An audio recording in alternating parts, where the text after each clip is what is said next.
Totoong girlfriend ni Boy Tapang, isiniwalat ang katotohanan. Alam ba to ni Cherry White? Alam ba niya na may girlfriend si Ronnie? So, kayo pa ba hanggang ngayon? Kami pa ngayon. Sa wakas nagsalita na ang di umano'y tunay na kasintahan ni Boy Tapang, dito niya inamin ang nalalaman niya tungkol sa kasintahan. At sa social media girlfriend nitong si Cherry White, totoo nga bang alam niya ang lahat tungkol sa collaboration ng dalawa? Siya ay nagpakilala sa pangalang Maui kung saan madalas niyang kausap ang influencer na nakaaway ni Honey. Mainit na pinag-uusapan ngayon ng mga madla ang isang post ni Honey sa kanyang YouTube channel. Caption niya nito, "Eto na ang katotohanan." Sa video nga na ito ni Honey makikita na kausap niya sa kabilang linya si Maui.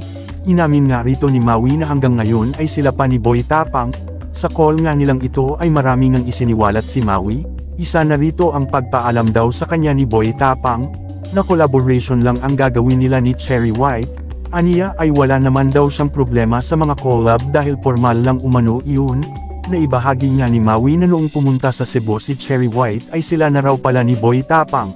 Aniya, sobrang sakit lang sa part ko kasi kami po ni Ronnie ang magkarelasyon pero may iba pala na babae na karelasyon po siya. Ayon pa nga kay Maui ay hindi na raw siya makapag-message kay Ronnie dahil bigla na lang daw siya nakablock. Sobrang sakit, dahil ko matanggap na ganito pala ang gagawin niya para sa akin. Ani Maui, dagdag pa nga nito ay wala raw silang personal breakup ni Boy Tapang.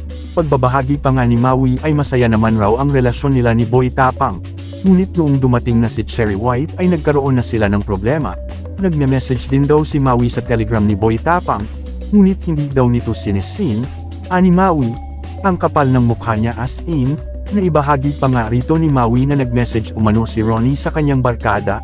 Sinabi daw nito na napilitan lang daw siya kay Maui, at wala naman daw siyang feeling sa dalaga. Ayon pa nga kay Maui ay okay lang sana kung nakipag-usap si Boy Tapang ng personal para mas maintindihan nila. Sa video nga na ito ay naibahagi rin ni Honey na biktima rin umano siya ni Ronnie.